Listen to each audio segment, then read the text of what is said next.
Meaning of dialectical materialism.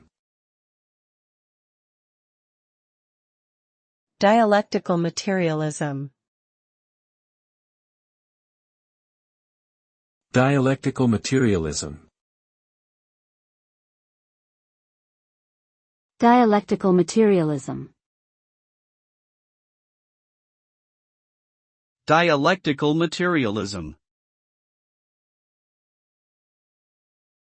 Dialectical materialism is a philosophical approach that views the world as a constantly changing and evolving system, with all phenomena arising from the interaction of contradictions and opposing forces in nature and society.